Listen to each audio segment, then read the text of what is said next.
वज़ीर-ए-आज़म की ज़ेर-ए-सदारत वफाकी काबीना का खुसूसी इजलास आज होगा। इजलास में बजट पार्लियामेंट में पेश करने की मंजूरी ली जाएगी। वफाकी हुकूमत 9,000 अरब से ज़ायद हजम का बजट पेश करेगी। बजट वफाकी वज़ीर ख़ज़ाना मिफ्ताह इस्माइल पेश करेंगे। इस पर बात करने के लिए मुख्तलिफ शहरों से मुख्तलिफ रिपोर्टर्स हमारे साथ मौजूद हैं। इस्लामाबाद, कराची और लाहौर से हमारे रिपोर्टर्स हमें ज्वाइन कर रहे हैं।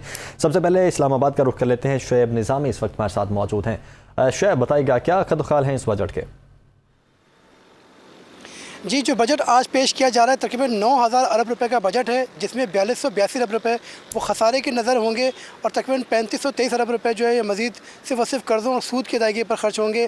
जबकि दिफा का जो दिफाई बजट का जो हुजम है वो तकरीबन 1586 अरब रुपए रखा जा रहा है। ये हमें बताया गया है कि FBR की तरफ से 200 अरब रुपए के टैक्स इक़दामात जो हैं वो नए टैक्स बजट में किए जाएंगे, यानी कि 200 अरब रुपए के नए टैक्सेस जो हैं वो आवाम पर लगने जा रहे हैं। जिसमें ये बताया गया है कि जो खाली इनकम टैक्स की छूट है वो तकरीबन 80 अरब रुपए की इनकम टैक्स छूट ख़त्म करने की तजवीज़ है और इनकम टैक्स के मुख्तलिफ स्लैब जो हैं वो बढ़ाए जाएंगे और इनकम टैक्स की जो शरह है वो बढ़ाई जाएगी कॉर्पोरेट सेक्टर के लिए भी और जो इंडिविजुअल्स हैं उनके लिए भी। ये बताया गया है कि 10 लाख से जो सालाना आमदन है उसके ऊपर इनकम टैक्स बढ़ाया जा रहा है। तो टैक्स गुजारों के लिए एक मुश्किल है बजट के अंदर। ताहम जो सरकारी मुलाजमीन हैं उनके लिए तनख्वाहों में इजाफे के लिए जो है बातचीत की जा रही है और ये बताया जा रहा है तकरीबन 10% तक तनख्वाहों और पेंशन में इजाफा हो सकता है। उसके लिए जो है वो आज वफाकी काबीना बैठ के इसका फैसला करेगी। साथ साथ ये बताया गया है कि जो मुख्तलिफ अशिया हैं उनमें जो छूट की से मुतल्लिक बात की जा रही है कि विद होल्डिंग टैक्स जितने भी फाइलर्स हैं उनके लिए विद होल्डिंग टैक्स की शरह को कम किया जाएगा। ख़ासतौर पर जो हमारा एक्सपोर्ट ओरिएंटेड सेक्टर है उसके लिए विद होल्डिंग टैक्स कम करके उनके जो रिफ़ंड का मामला है उसको किसी हद तक जो है रिलीफ देने की कोशिश की जाएगी। इसके अलावा जो है ये बताया गया कि ऐसे अफराद जो कि ऑलरेडी टैक्स फाइलर हैं उनके लिए जो शरह है वो रियायती शरह कायम रहेगी। ख़ास तौर पे अगर आप क्रेडिट कार्ड के ज़रिए मुख्तलिफ पेमेंट्स करते हैं तो उसके ऊपर 1% टैक्स फाइलर के लिए होगा, जबकि नॉन फाइलर के लिए 2% टैक्स होगा। जो पाकिस्तान में इस वक्त मुख्तलिफ लोग बैठे सोशल मीडिया से मुतालिक अपनी खिदमात पेश कर रहे हैं, जिसमें यूट्यूब है, टिकटॉक है, और उनसे जो इनकी अर्निंग होती है, जो मुख्तलिफ गेम्स खेल के अपनी अर्निंग कर रहे हैं, उनके ऊपर जो इस वक्त पाकिस्तान के ज़रिए यानी कि पाकिस्तान में रुपीज़ में अपनी अर्निंग कर रहे हैं उनके ऊपर टैक्स बढ़ाया जा रहा है। जबकि ये भी डॉलर की किल्लत को काबू करने के लिए बड़े अहम फैसले किए जा रहे हैं और अब बाउंड किया जा रहा है तमाम पाकिस्तानियों को कि वो हर महीने अगर चाहेंगे तो 10,000 से ज़्यादा डॉलर ख़रीद नहीं सकेंगे और साल का 1 लाख से ज़्यादा डॉलर ख़रीदने पर बैन होगा। तो डॉलर की किल्लत करने को कंट्रोल करने के लिए भी ये बड़ा अहम तजवीज़ जो है स्टेट बैंक की जानिब से सामने आ रही हैं कि डॉलर जो है वो माहाना 10,000 और सालाना जो है 1 लाख डॉलर से ज़्यादा परचेज़ ना किया जाए। और ओवरऑल ये बताया जा रहा है तकरीबन 200 अरब रुपए के टैक्स रेवेन्यूज़ जो हैं वो इस नए बजट के अंदर टैक्स मैयस के ज़रिए हासिल किए जाएंगे, जो कि शायद पाकिस्तान में महंगाई का मज़ीद सबब बनेंगे। जी ठीक है शुएब, आप साथ ही रहिएगा। कराची का रुख कर लेते हैं। कराची में तारिक गौरी ने हमें ज्वाइन किया है। तारिक, आपके पास क्या डिटेल्स हैं?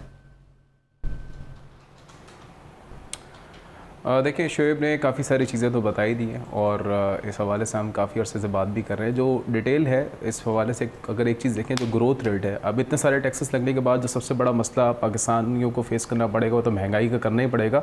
साथ साथ जो इस साल जो पाकिस्तान ने ग्रोथ दिखाई 6% की, और जो सिचुएशन इस वक्त हम देख रहे हैं तो ग्रोथ रेट यकीनी तौर पर नीचे आएगा। जिसको 4 से 5% की बात करी जा रही है ये भी मुश्किल ही होगा, क्योंकि इंटरेस्ट रेट काफ़ी हद तक बढ़ चुके हैं। 13.75 इस वक्त है और मज़ीद इसमें इजाफे की भी बात हो रही है, यानी कि इंडस्ट्रियल ग्रोथ जो भी हो रही थी। अगर हम इक़्तिसादी सर्वे का जायज़ा लें तो इसके अंदर हम देख रहे हैं कि पिछले 3 साल के अंदर जो एम्प्लॉयमेंट जो बढ़ी है पाकिस्तान, 55 लाख नए लोगों को रोज़गार मिला है और जो आसान कर्ज़े थे वो भी मिले हैं। लेकिन अब क्योंकि शरह सूद में भी इजाफा हो चुका है और साथ साथ हम देख रहे हैं कि जो इलेक्ट्रिसिटी के टैरिफ में भी इजाफा किया गया और जो ये रकम जो टैक्सेस में इजाफा होगा इसकी वजह से जो हम देखेंगे कि जो इंडस्ट्रीज़ की ग्रोथ है वो भी रोकेगी, अनएम्प्लॉयमेंट में भी पॉसिबिलिटी इजाफा होगा, क्योंकि हम ग्रोथ को कंप्रोमाइज़ करके किसी न किसी सूरत में आप चीज़ों को जो है वो कर रहे होंगे। जिसमें हम देखेंगे एग्रीकल्चर सेक्टर का, अब जिस तरह कल हमारे पास डिटेल आई थी जिसमें कहा गया कि जो खाद पर जो टैक्स है उसको 2% से बढ़ाकर जो है 16-17% करने की तजवीज़ भी सामने आई है। तो ये चीज़ है वो एग्रीकल्चर सेक्टर को हमारे नुकसान पहुंचाएगी। और साथ साथ हमने देखा कि इनकम टैक्स जो है 450 अरब रुपए के नए टैक्सेस जो लगाने की बात हुई है, तो ये 450 अरब रुपए जो है वो आवाम से ही लिए जाएंगे। तो इसमें मुख्तलिफ सेक्टर हैं जो कि सब के सब मुतासर होंगे और हम देखेंगे जो एम्प्लॉयमेंट जो 55 लाख नए लोगों को 3 साल में रोज़गार मिला है। तो ये बिजली के टैरिफ बढ़ने पर जो हुकूमत ने जो गुज़िश्ता हुकूमत ने जो सब्सिडी दी हुई थी ख़ासतौर पर इंडस्ट्रीज़ के हवाले से, और कल के दिन मिफ्ताह इस्माइल साहब ने ये भी बात कही है कि जो हमने इंडस्ट्रीज़ को जो सब्सिडी दी है उसकी वजह से उसका कुछ ना कुछ हद तक कुछ इस्तेमाल सही नहीं हुआ। यानी कि उन्होंने एक इशारा भी कल दे दिया है कि वो जो इंडस्ट्रीज़ को जो मराहत मिल रही थी, ख़ासतौर पर एक्सपोर्ट जो टेक्सटाइल इंडस्ट्री को, जिसमें हम देखा जाए मेजर कंट्रीब्यूशन टेक्सटाइल का ही है और $4 बिलियन की एक्सपोर्ट में इजाफा हुआ है। जब एक्सपोर्ट में इजाफा हुआ है तो इंपोर्ट में भी इजाफा होगा, क्योंकि रॉ मटेरियल भी इंपोर्ट है। पाकिस्तान की मईशत भी तरक्की कर रही थी और जो ग्रोथ रेट है नो डाउट के बहुत अच्छा रहा गुज़िश्ता माली साल में, माली साल 2022 के अंदर। तो अब ये देखेंगे कि आगे जाके हुकूमत जो टैक्सेस में इजाफा कर रही है उससे इसका भी हदफ बढ़ा है। और लेकिन तारिक, जो ग्रोथ रेट की बात है उसमें एक बहुत बड़ा फैक्टर ये है कि कोरोना के टाइम पे चूंकि इंडस्ट्री शटर डाउन हो गई थी, इस वजह से जब दोबारा से मार्केट्स खुली और दोबारा से प्रोडक्शन बढ़ी तो ग्रोथ रेट तो उस वजह से बढ़ा ना। देखें, इसमें एक बात तो ये है कि अगर ग्रोथ रेट उस वजह से बढ़ा, लेकिन दुनिया भर की इकॉनमी मईशत जो है वो डिक्लाइनिंग ट्रेंड शो कर रही थी, चाहे वो अमेरिका की बात करें या हमारे पड़ोसी मुल्क की बात करें, दीगर मुल्कों की बात भी कर लें, लेकिन पाकिस्तान ने उसका सबसे बड़ा फ़ायदा भी उठाया है। बिल्कुल बात आपकी दुरुस्त है कि ग्रोथ रेट का उस वक्त इस हवाले से भी कुछ ना कुछ फ़र्क पड़ता हुआ नज़र आया, लेकिन अगर ओवरऑल सिचुएशन देखें तो जो लार्ज मैन्युफैक्चरिंग स्केल है या बड़ी सनतों की जो ग्रोथ है वो 10% से भी ज़ायद रही, जो कि एक बहुत बड़ी बात है। जिस वक्त पूरी दुनिया की मईशत नीचे की तरफ थी, डाउनवर्ड थी, पाकिस्तान के पास एक अपॉर्चुनिटी मिली, पाकिस्तान ने उसको अवेल किया और एक्सपोर्ट में भी $4 बिलियन का आपको इजाफा नज़र आ रहा है। तो ये बहरहाल एक जो भी था वो उस दौर में दुनिया की दीगर मईशत भी तो हमारे सामने, उसको कंपैरिजन में रखा जाए तो पाकिस्तान की मईशत बहुत अच्छी तरक्की करी थी। और जब भी तरक्की मईशत करती है, ग्रोथ रेट बढ़ता है, तो उस वक्त महंगाई भी साथ साथ आती है। तो ये एक मईशत का एक असूल है। तो अब इसको किसी न किसी सूरत में मॉनेटरी पॉलिसी से महंगाई को कंट्रोल किया जाएगा, तो फिर इंडस्ट्रियल ग्रोथ पर आपको कंप्रोमाइज़ करना पड़ेगा, जिसकी मिफ्ता इस्माइल साहब कल बात भी कर रहे थे कि हमें एक बैलेंस एटीट्यूड जो है अपनाना पड़ेगा। ठीक है तारिक, आप साथ ही रहेगा, लाहौर का रुख कर लेते हैं। जाहिद आबिद हमारे साथ मौजूद हैं। जाहिद, आपके पास क्या डिटेल्स हैं आज के बजट की? जी बिल्कुल, वैसे तो कोई भी बजट जो है वो अवाम और हुकूमत दोनों के लिए एक इम्तिहान से कम नहीं होता, और इस जून की गर्मी में बजट की गर्मी इस पर तड़का ज़रूर लगाती है। लेकिन ये बजट ख़ास तौर पर ऐसा ख्याल किया जा रहा है कि जो कि हुकूमत के लिए और अवाम दोनों के लिए शायद सख्त तरीन बजट होगा, और इसमें जो फरीक भी अपने मफादात का बेहतर तहफ़्फ़ुज़ कर सकेगा वो फ़ायदे में रहेगा। क्योंकि इस वक्त जो सूरत हाल है उसमें हमारी जो ताजरों से या कारोबारी अफराद से गुज़श्ता चंद रोज़ से गुफ्तगू हो रही है, उनके जो ख्यालात जान रहे हैं हम, उसमें यह है कि उस वक्त वो कोई टैक्सेस के हवाले से बात नहीं कर रहा है। वो ये नहीं कह रहा है कि हमें टैक्सेस में छूट दें, वरना आमतौर पर ये होता है कि बजट आने से पहले हर कोई ये कहता है कि फ़लाँ टैक्स को कम किया जाए, विद होल्डिंग टैक्स को कम किया जाए, वो जो चेक पर जो टैक्स लगे हुए हैं उन्हें कम किया जाए। इस किस्म की बात अभी तक हमें सुनने में नहीं आ रही। इस दफ़ा जो चीज़ सामने आ रही है वो महंगाई आ रही है, जिसमें ख़ास तौर पर जो बिजली के बिल्स हैं उसके हवाले से जो कारोबारी तबका है वो खासा मुतफ़िक्र है। उनका कहना है कि इस वक्त जो सूरत हाल है उसमें दुकानों के किराए और बिजली का बिल ये देने के बाद उनके पास ऐसा कुछ नहीं बचता कि जिसकी वजह से वो अपने घर के खर्चे चला सके। तो ये एक ऐसा हुकूमत के लिए अपहिल टास्क होगा कि जैसा कि नेपरा की जानब से मज़ीद ₹7 फ़ी यूनिट बुनियादी टैरिफ में इजाफे की सिफारिश की गई है। अगर वो भी लागू कर दिया जाता है तो बिजली का टैरिफ जहाँ चला जाएगा तो फिर सारा बजट एक तरफ चला जाएगा। जो अदादशुमार आज पेश होंगे वो सब एक कागज़ का टुकड़ा हो जाएंगे। जिस वक्त बिजली का टैरिफ इतना हो जाएगा उसके हिसाब से फिर महंगाई उसी लिहाज से बढ़ेगी, दुकानदार अपना मुनाफा उसी लिहाज से बढ़ाएंगे, इंडस्ट्री पर बोझ उसी लिहाज से पड़ेगा।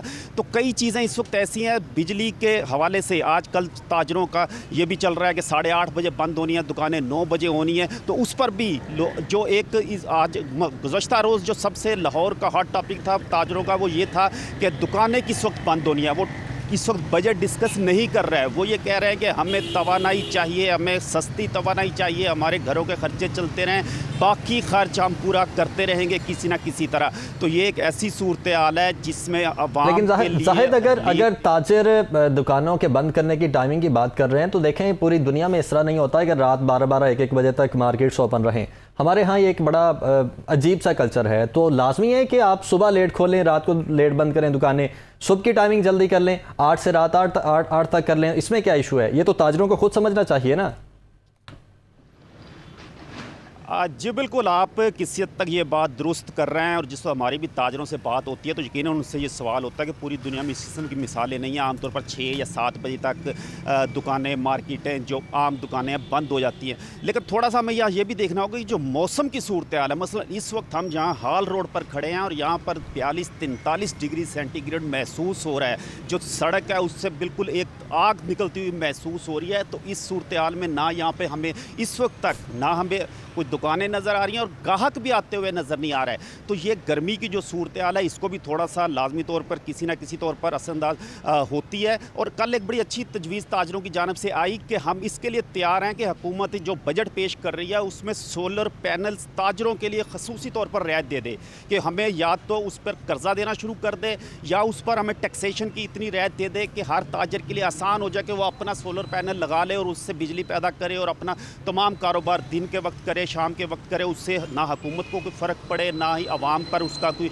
बोझ पड़े। तो ये देखने को बड़ी अच्छी एक सजेशन लगी है कि सोलर पैनल की अगर हुकूमत जहाँ इतनी सब्सिडी देती है, दूसरी चीज़ें देती है, अगर ताजर स्पेसिफिक इनको ये सहूलत दे दी जाए तो लाजमी तौर पर उससे किसी न किसी हद तक बेहतरी आ सकेगी। लेकिन इस वक्त जैसा कि हम पहले बात कर रहे हैं कि जो ग्रोथ रेट है, जो अदाद शुमार है, जो इन्फ्लेशन है, ये सबसे अहम इस वक्त इसमें इन्फ्लेशन है। आज के बजट में हुकूमत इन्फ्लेशन कम करने के लिए ताजर जितना मर्जी कमा ले, अगर उसने घी 600 रुपये किलो ख़रीदना है, 650 रुपये किलो ख़रीदना है तो वो इस बजट को पसंद नहीं करेगा, चाहे उसे आप टैक्स में छूट दे दें। अगर उसने पेट्रोल 220-230 रुपये फ़ी लीटर लेना है तो आप उस ताजर को जितना मर्जी टैक्स में रिलीफ दे दें, वो जिस वक्त पेट्रोल या गाड़ी अपनी भरवाएगा तो वो लाजमी तौर पर हुकूमत को बुरा भला कहेगा और इसकी बजट पर तनकीद करेगा। तो इस वक्त सबसे अहम चीज़ इन्फ्लेशन है। उसके लिए आज हुकूमत कोई मौजज़ा कर सकती है तो यकीनन आवाम इसमें भला महसूस करेगी, जो कि लगता नहीं है क्योंकि महंगाई बजट में कम होती है। ठीक है ज़ाहिद, एक तो मौज से खैर इस तरह से नहीं होता, लेकिन अभी कुछ टाइम तक तो ये सूरत हाल रहेगी। अब आगे देखते हैं क्या होता है। हमारे 3 रिपोर्टर हमारे साथ मौजूद थे, कराची, इस्लामाबाद, लाहौर से तारिक गौरी, शुएब निज़ामी और जाहिद आबिद। आप तीनों का बहुत शुक्रिया।